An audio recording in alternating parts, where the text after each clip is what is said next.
Bueno, muy buenas tardes a todos los que nos acompañan desde distintos lugares. Bienvenidos a Pola Bogotá. La tarde de hoy, tarde-noche de hoy, tenemos a un invitado, Sebastián Mas, de la ciudad de Salta. Eh, bueno, brevemente, eh, la trayectoria de Sebastián lleva 4 años como investigador en psicoanálisis. Actualmente se encuentra cursando su carrera en psicología en la Universidad Católica de Salta. Es miembro fundador del espacio de debates analíticos. Actualmente se encuentra trabajando las referencias teóricas que ha tomado el psicoanálisis desde la física, ¿sí? Y bueno, y esto con la intención de poder lograr la unificación del objeto de estudio en el campo de la psicología y abordar los fundamentos teóricos del psicoanálisis en la clínica. Así que bienvenido, Sebastián, muchas gracias por tu compañía y el espacio es todo tuyo. Bien, muchísimas gracias, Javier, por invitarme. Muchas gracias por brindarme este espacio para presentar un poco de mis investigaciones. Bueno, primero para dar un panorama general, les comento que mi investigación es un poco más extensa. Yo estoy investigando ahora los matemas del sujeto barrado y el objeto A en Lacan. Y bueno, básicamente he dividido la investigación del siguiente modo. Me he referido estrictamente a los escritos. Ustedes van a encontrar que Lacan desarrolla extensamente, aunque no lo nombre, al matema del sujeto barrado. Y por otra parte, en los escritos 2 va a empezar todo su desarrollo con respecto al objeto A. Bien, a mí me parece que son referencias fundamentales para los que quieran estudiar esos dos matemas y sobre todo para que se puedan guiar por la lectura de los textos, ¿no? Y bueno, dentro de esa investigación, específicamente la del sujeto barrado, yo quería tratar el tema hoy de las cadenas del significante y del significado, ¿bien? Les voy a pedir que si tienen alguna duda o alguna consulta en la mitad de la charla, no hay ningún problema, me interrumpen, tomamos esa pregunta, la respondemos y seguimos avanzando. Y si no, bueno, si la pregunta puede esperar hasta el final, esperamos hasta el final. Pero quiero decir que no hay ningún problema con que me interrumpan, ¿eh? Así que bueno, de vuelta, muchas gracias a Pola Bogotá y en especial a Javier Salazar por haberme invitado. Así que bueno, sin más preámbulo, vamos a comenzar. Vamos a pasar a la siguiente diapositiva, donde, bueno, acá les puse a modo de portada que vamos a tratar la instancia de la letra, ¿bien? No específicamente el texto de la instancia de la letra, pero me he referido a este texto. A lo que voy es que no voy a hacer una lectura del texto, pero me voy a referir justamente a esta sentencia de Lacan sobre qué es la instancia de la letra, ¿bien? Acá les puse, por ejemplo, un símbolo matemático, que es justamente raíz cuadrada de -1 igual a un número imaginario. Vamos a desarrollar un poco ese punto. Les puse también algunas runas antiguas, le puse la letra P, le puse los ideogramas chinos, como para que se den una idea de que lo que estamos hablando por letra es bastante amplio, ¿bien? No corresponde a una cosa en específico, ¿bien? Es, como diría Frege, algo indeterminado.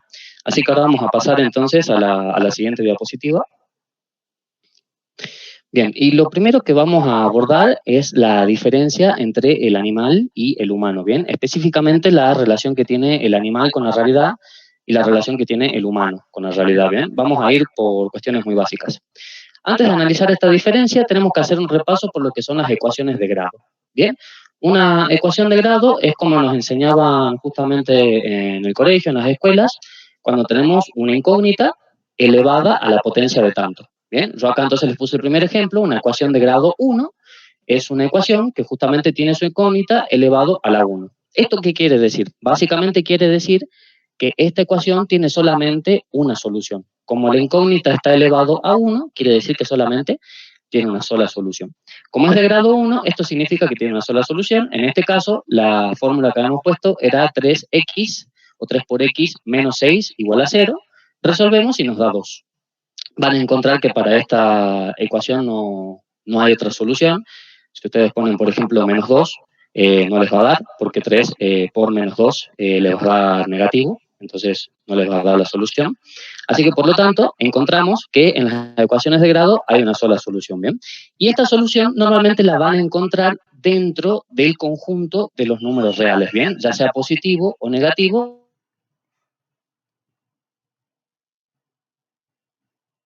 Vamos a pasar a la siguiente diapositiva.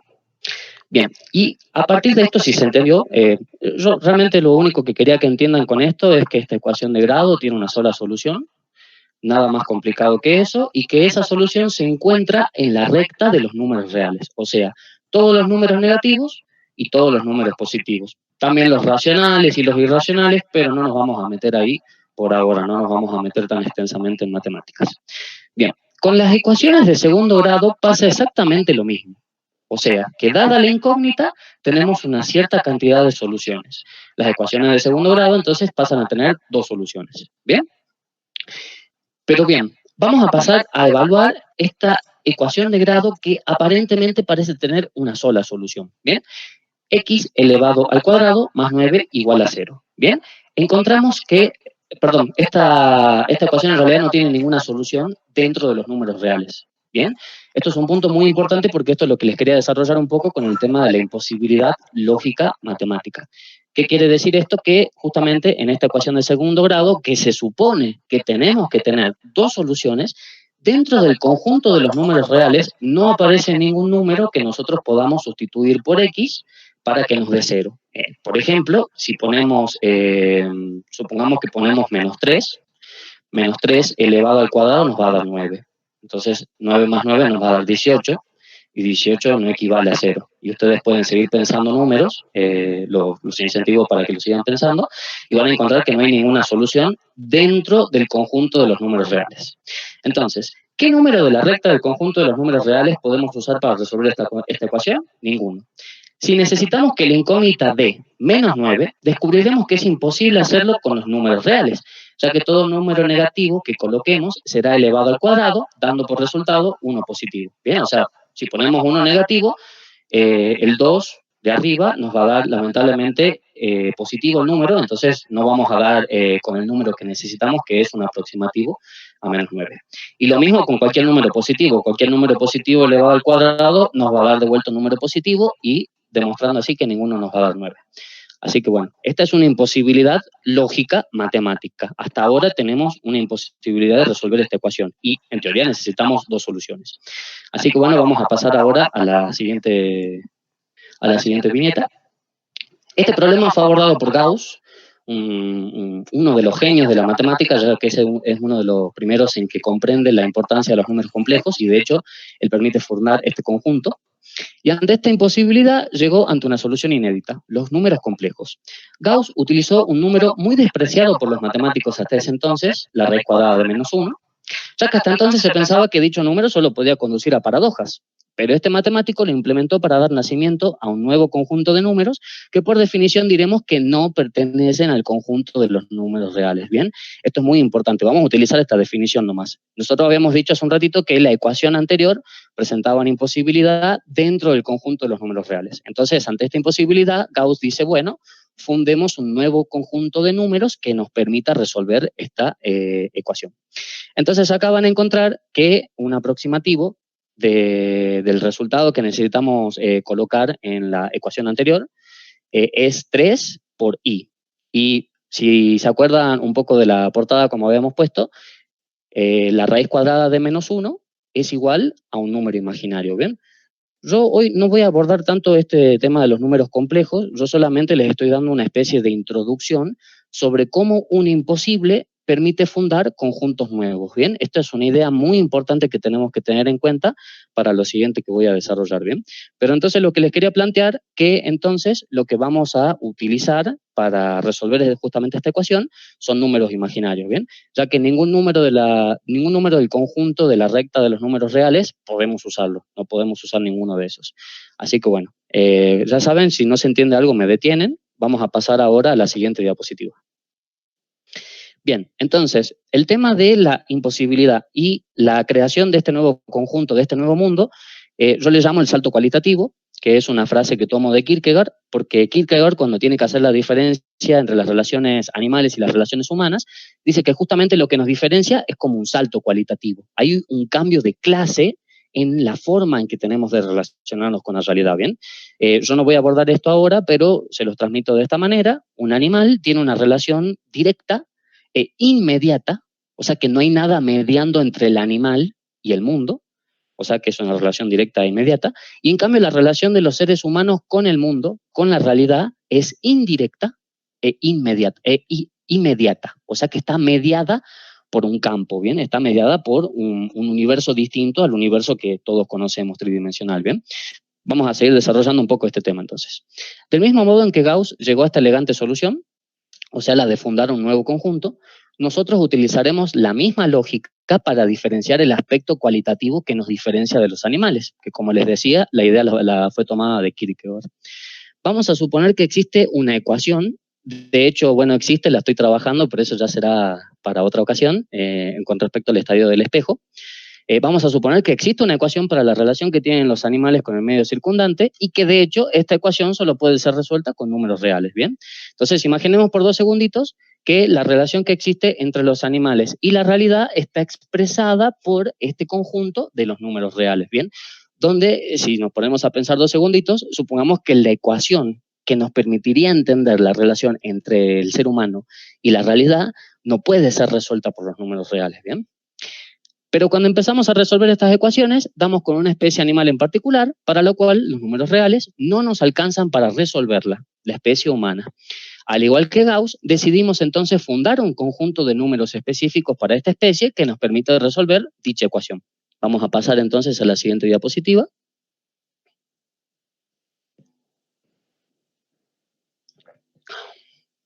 Acá yo sirviéndome un poquito del ejemplo que les estaba poniendo, vamos a plantear que justamente entre el animal y su medio circundante, eso justamente corresponde al conjunto de los números reales, y en cambio, la relación que tiene el animal específicamente humano, hay como un salto cualitativo, algo que se diferencia de esa linealidad, de esa recta de los números reales, y que bueno, que en matemáticas se llaman números complejos.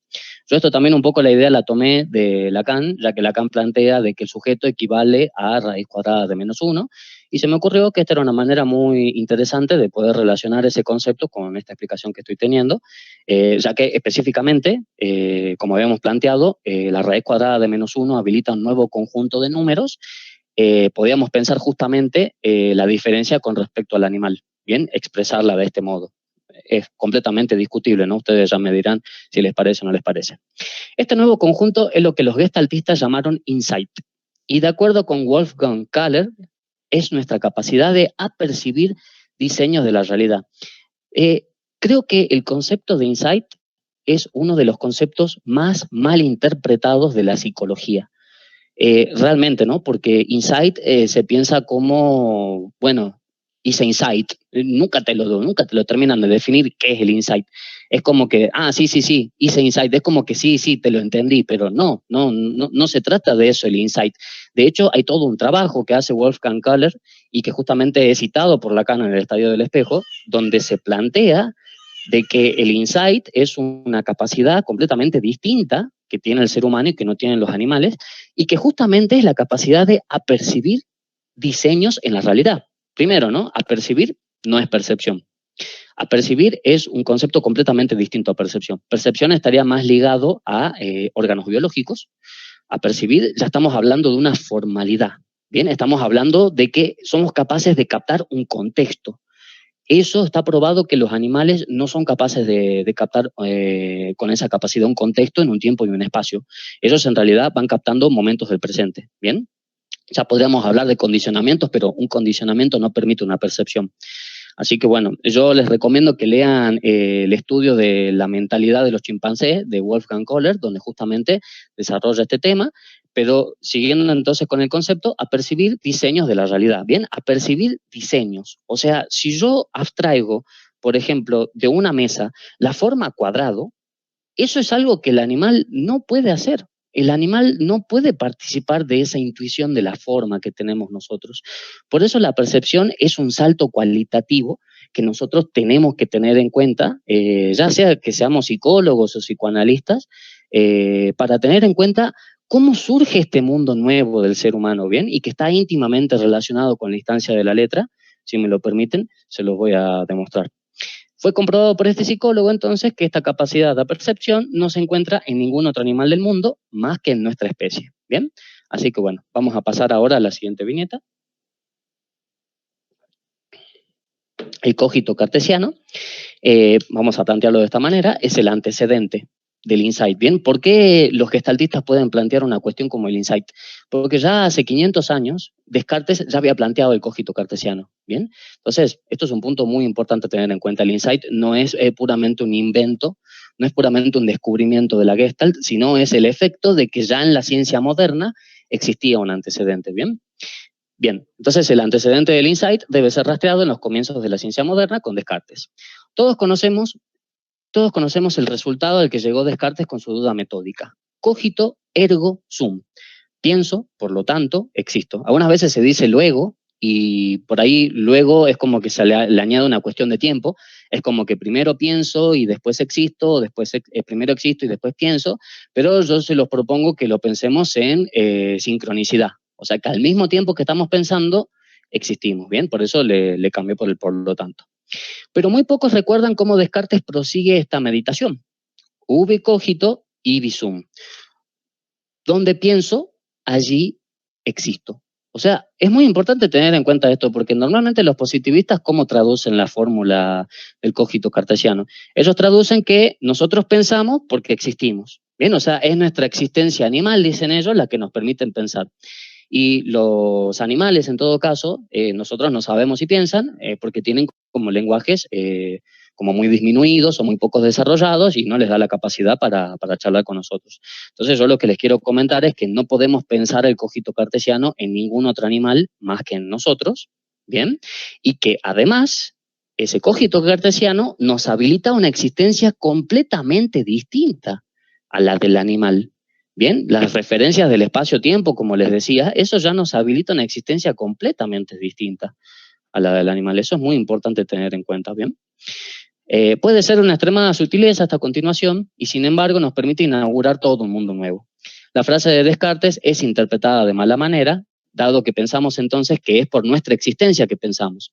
Es decir, pensamos que es nuestra existencia animal la que nos permite pensar y que el pensar no es más que un agregado evolutivo al que podría haber llegado cualquier otra especie, ¿bien? Entonces ya acá para descartar de que el pensamiento y el lenguaje hayan sido una cuestión de evolución. No es que los chimpancés están destinados a desarrollarse en personas como nosotros, ¿bien?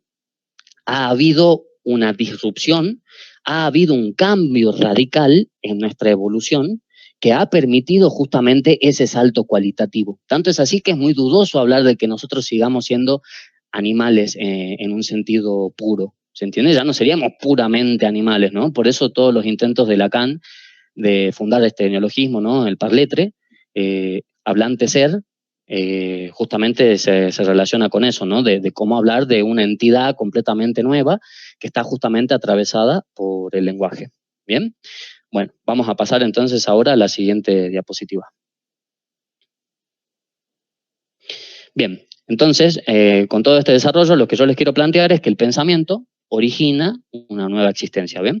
Yo acá me pueden discutir mucho los conceptos que estoy utilizando, sacrifico un poquito la rigurosidad de los conceptos que estaba utilizando porque quería darles a entender la idea general, ¿bien? De que existe, por un lado, el mundo real, ¿bien? Y por otro lado, existiría justamente nuestro mundo, que es el mundo específicamente humano, originado justamente por el cogito cartesiano. El cogito cartesiano tenemos que tomarlo de esta manera, ¿bien? Ya existía, solamente que hubo que esperar hasta Descartes para darnos cuenta de que una cosa sí existía, ¿bien? Como los números. Los números ya existían desde hace un montón de tiempo existen calendarios o conteos, pero los matemáticos vinieron mucho después. Entonces, me parece que es un punto importante para tener en cuenta, ¿no? Los matemáticos no inventaron los números, los matemáticos estudian el número. ¿Quién inventó el número? Ya es otra cuestión. Ya es algo que no sé si se pueda contestar. Pero nada más lejos de lo que Descartes en realidad descubrió, y es que nuestra existencia no es pura y simplemente animal. O sea, no es que Descartes utilizó la duda metódica para ver si dudaba de su existencia material. De eso no duda, de eso no se duda, sino que lo que él dudaba era de nuestra existencia cogitativa. A Descartes le preocupaba cómo asegurar un conocimiento del que no se pudiera dudar. Y valga la redundancia, lo descubrió en la duda. La capacidad cogitativa del dudar es lo que inaugura un mundo puramente humano y que obedece a reglas específicas, tal y como sucede con el caso de los números complejos, ¿bien?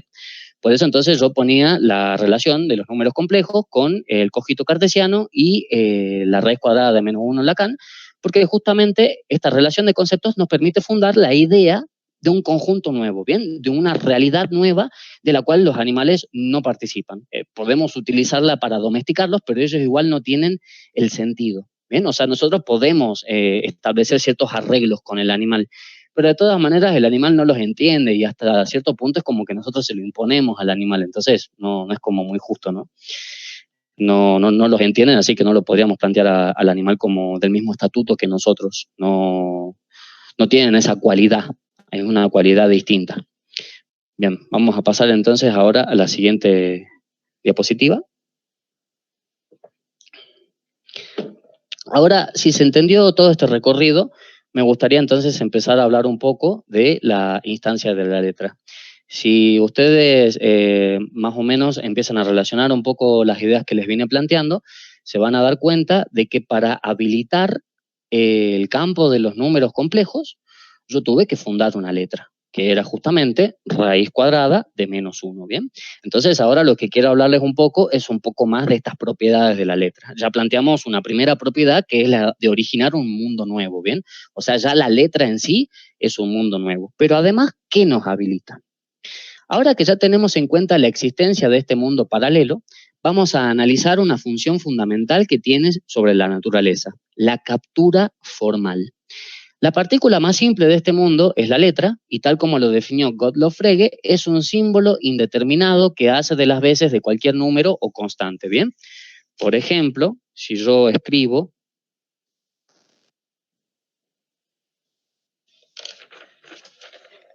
X más Y igual a Z, por ejemplo, esos son símbolos indeterminados que yo puedo cambiar por cualquier número de los números complejos, supongamos, ¿no? No importa que esté bien.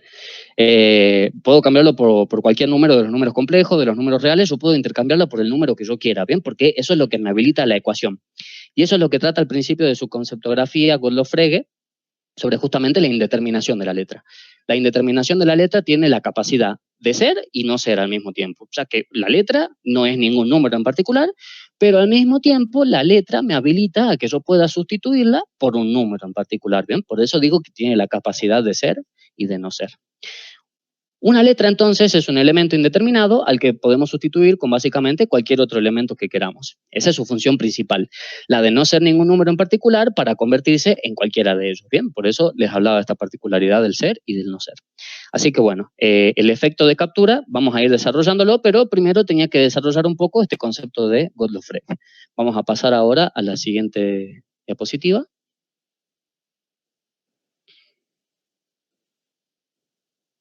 Bien, el concepto de captura es en realidad específico de Lacan y lo van a encontrar en la carta robada.